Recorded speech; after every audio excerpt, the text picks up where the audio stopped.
নমস্কার বন্ধুরা, পিয়ালির গৃহকোণ চ্যানেলে সবাইকে স্বাগতম জানাচ্ছি।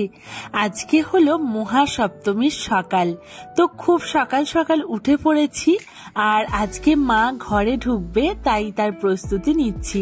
তো দেখো আমার শিউলি গাছ থেকে কত শিউলি ফুল ফুটেছে আর সেগুলি ঝরে ঝরে পড়েছে। তো সেগুলি এক এক করে তুলে নিয়েছি। আর এই যে এটি আমার গাছের অপরাজিতা, এটিও আমি সুন্দর করে তুলে সাজিয়ে নিচ্ছি আমার থালাটা। তো দেখো এক থালা ফুল নিয়ে আমি চললাম ঠাকুর ঘরের প্রস্তুতি নিতে। তো মা ঢুকবে ঘরে, তার একটা সময় নির্দিষ্ট করা থাকে আর সেই সময়ের মধ্যেই আমাদের ফোঁটাটা দিতে হয় প্রতিটি দরজায় দরজায়।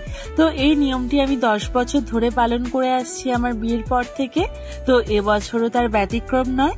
এই দেখো আমি চন্দন বাটছি আর এইদিকে আমার স্নানও কমপ্লিট, কিন্তু আমি একদম সবকিছু করে পবিত্র হয়ে এসছি।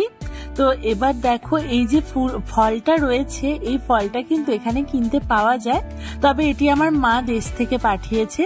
তো একদম টাটকা ফল, একদম দেশ থেকে পাঠিয়েছিল, আমি রেখেছিলাম 2 দিন আগে।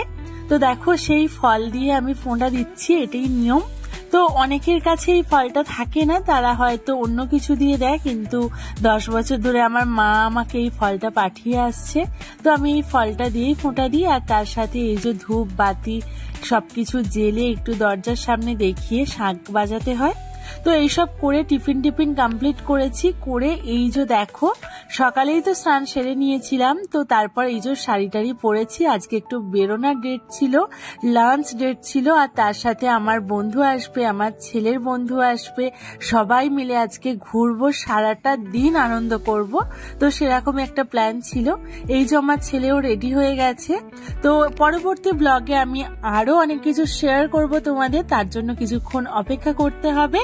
এর পরবর্তী ব্লগে দেখাবো যে আমরা সেদিন সারাটা দিন কি কি করেছিলাম। তো অনেক অনেক ধন্যবাদ এই ভিডিওটি দেখার জন্য। Thank you so